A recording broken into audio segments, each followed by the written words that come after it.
So, it's been a long winter, and today it's 20 degrees, so basically the winter is over.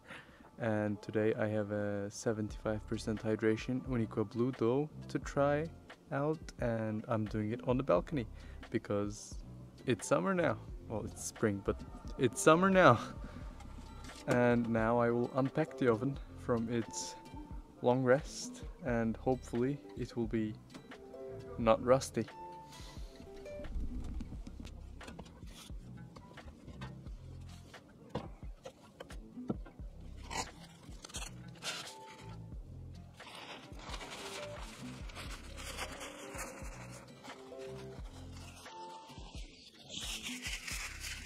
It survived the winter.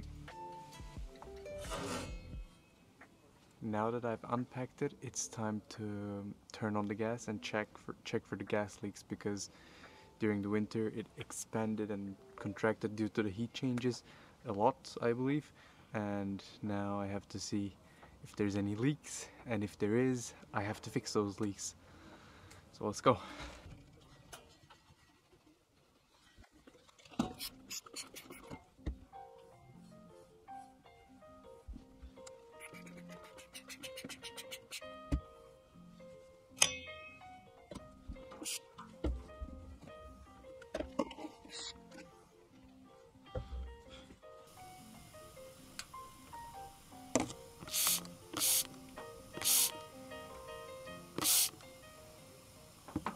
So there is no gas leaks, which is great, I believe. And the next thing I have to do now is to give it a clean, because it's been a while, and also preheat just a tiny bit so the stone is not so humid, or it absorbed some water during the winter, and I want it to be dry when I start baking the pizza to not risk breaking the stone, basically.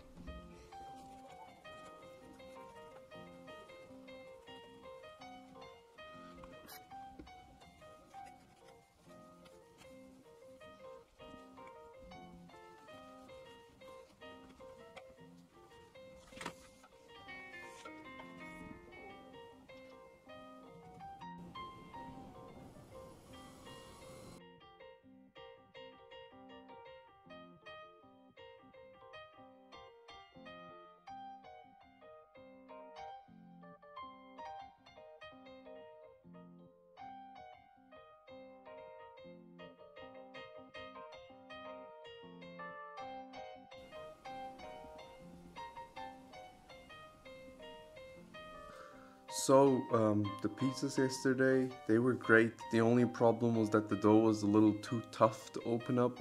That seems to be a repeating pattern with the Uniqua Blu, so I will next time try to do a 1 day longer fermentation, or a Altaluz, in order to soften that up a little, because it's really tough. As you can see, it takes a long time to open this dough up. And then the issue was that it was also a little bit sticky, and it got stuck once a little putting it in the oven, the first pizza.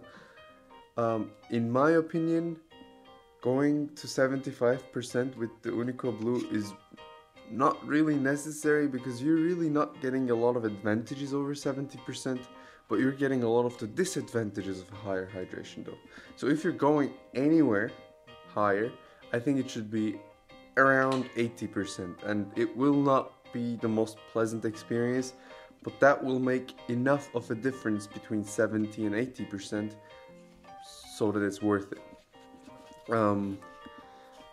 I really enjoyed using the outdoor oven. I have the Masaniello Munacello or something like that. It is a really nice oven. As you can see, the inside of it is glowing after you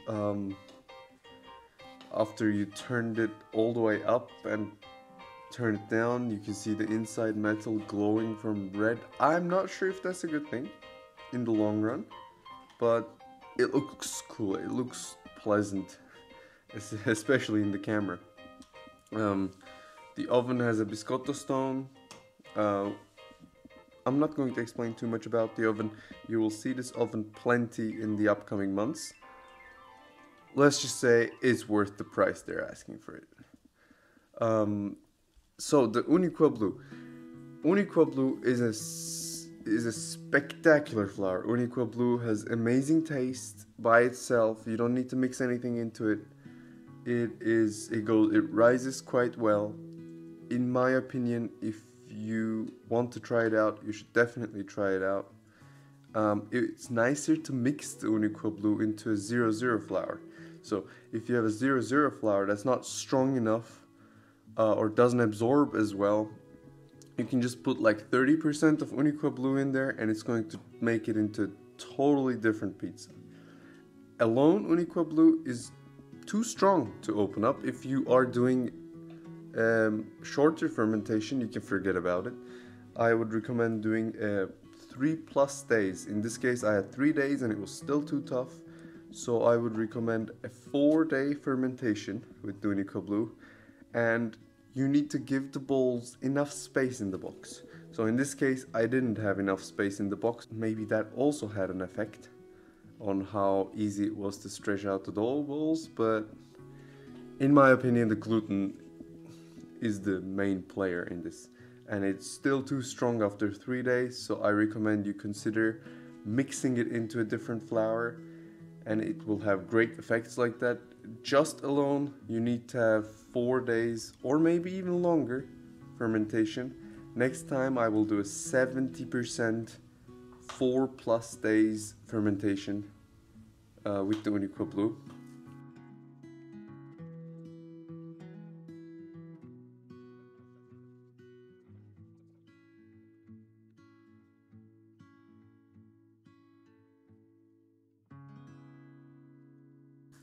About this one, 75% I do not recommend.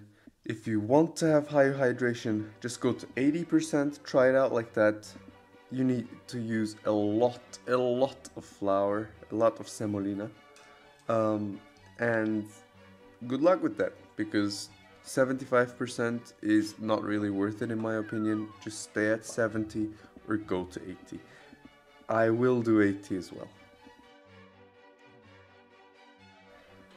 If you have any flour recommendations, if you want to see any specific thing I do in this oven or in any other oven, or if you want to learn something about the dough making process, or if you have any questions, just write it down and I will either answer you down there or make a video about the question.